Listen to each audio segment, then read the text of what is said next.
ایک رکعت میں 2 صورتیں پڑھنا، اس کا کیا حکم ہے؟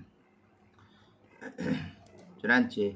فرض نماز کی ایک رکعت میں 2 صورتیں پڑھنا فقہا نے اس کو مکروہ تنزیہی لکھا ہے، مگر اس صورت میں نماز تو ہو جاتی ہے، 2 صورتوں کے پڑھنے کی وجہ سے کوئی سجدہ سہو بھی واجب نہیں ہوتا ہے، اور دوبارہ پڑھنا بھی اس نماز کو کوئی لازم اور ضروری نہیں ہوتا ہے۔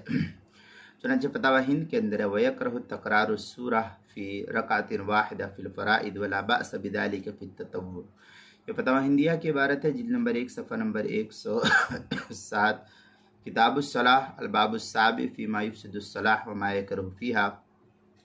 جو مکتبہ ماجدیہ کوئٹہ کا چھپا ہوا نسخہ، اس کے اندر فتاوی تاتار خانیہ میں ہے وَيَكْرَهُ الْفَصْلُ بِسُورَةٍ قَصِيرَةٍ، یہ فتاوی تاتار خانیہ کی عبارت ہے۔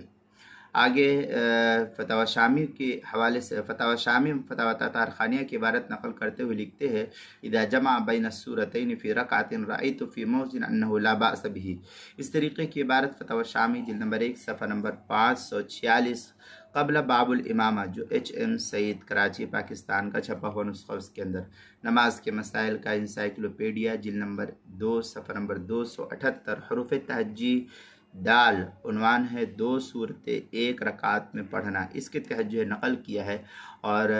نماز کے مسائل کا انسائکلوپیڈیا جلد نمبر 1 صفحہ نمبر 202، حروف تہجی الف، عنوان ہے ایک رکعت میں 2 صورتیں پڑھنا، اس عنوان کے تحت لکھا ہوا ہے 2 صورتیں ایک رکعت میں پڑھنا، جس کو میں نے ابھی آپ کے سامنے نقل کر کے بتلایا۔ مسائل کے اعتبار سے نماز کے مسائل کا انسائکلوپیڈیا جلد نمبر 2 صفحہ نمبر 278، حروف تہجی دال، 2 صورتیں، عنوان ہے 2 صورتیں ایک رکعت میں پڑھنا، اس کے تحت جو ہے اس مسئلے کی وضاحت نقل کی گئی ہے۔